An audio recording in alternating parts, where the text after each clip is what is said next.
నారా లోకేష్ గారు IT minister ఉన్నారు. ఎలా అనిపిస్తుంది అతని పనితీరు ఎట్లా ఉంది? బాగుంది. అంటే మనకి నార్మల్ గా గూగుల్ ది కూడా డేటా సెంటర్ వస్తుంది. మనకి ఫ్యూ ఇయర్స్ లో ఐటీ జాబ్స్ ఎక్కువగా పెరుగుతాయి ఇక్కడ. సో మనకి ఏంటంటే డిగ్రీ స్టూడెంట్స్, బీటెక్ స్టూడెంట్స్ వీళ్ళకి జాబ్ మేము బయటకు వెళ్ళకుండా మనకి వైజాగ్ లోనే జాబ్స్ వస్తాయి. సో అది మనకి హెల్ప్ఫుల్ గా ఉంటుంది. హోమ్ స్టేట్ లో, హోమ్ సిటీ లో ఉంటూ కూడా వర్క్ చేసుకోవడానికి అనేది బాగుంటది. ఆయనకున్న నాలెడ్జ్ ని ఆయన లీడర్షిప్ లో పెట్టేసి ఆ పాలిటిక్ వే లో, జియో పాలిటిక్ వేగా మనకి డెవలప్ చేస్తున్నారు. సో అది చాలా హెల్ప్ఫుల్ గా ఉంది మనకి వైజాగ్ కి, ఆంధ్రాకి. సో మన స్టేట్ గా పేరు వస్తుందంటే మనకి కూడా మంచిది కదా. అంటే సపోజ్ మేము రేపు బయటికి వెళ్తాం, మేము వైజాగ్ నుంచి వచ్చాం అంటే వాళ్ళు కూడా ఒక రికగ్నిషన్ తీసుకుంటారు. పర్టికులర్ స్టేట్ నుంచి వచ్చారు, సో వీళ్ళకి డెవలప్మెంట్ ఉంది, అయినా వచ్చారంటే మనకి ఒక రికగ్నిషన్ ఉంటది బాగా. ఐటీ మినిస్టర్ నారా లోకేష్ గారు పనితీరు ఎట్లా?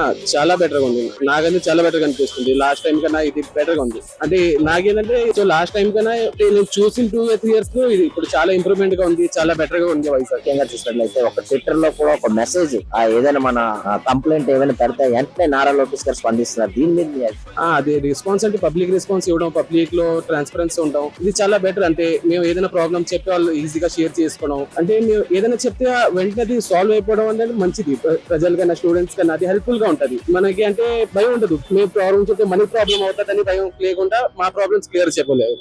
ఏం లేదు సార్, థ్యాంక్ యూ చెప్తాను సార్. అయితే నేను చాలా థ్యాంక్ యూ. అంటే మన కోసం తెచ్చిన ఆపర్చునిటీస్ వాడుకుంటాం మేము డెఫినెట్లీగా. యాజ్ అ వైజాగ్ యూత్ గా మేము వాడుకుంటే దాన్ని వైజాగ్ పేరు వస్తుంది.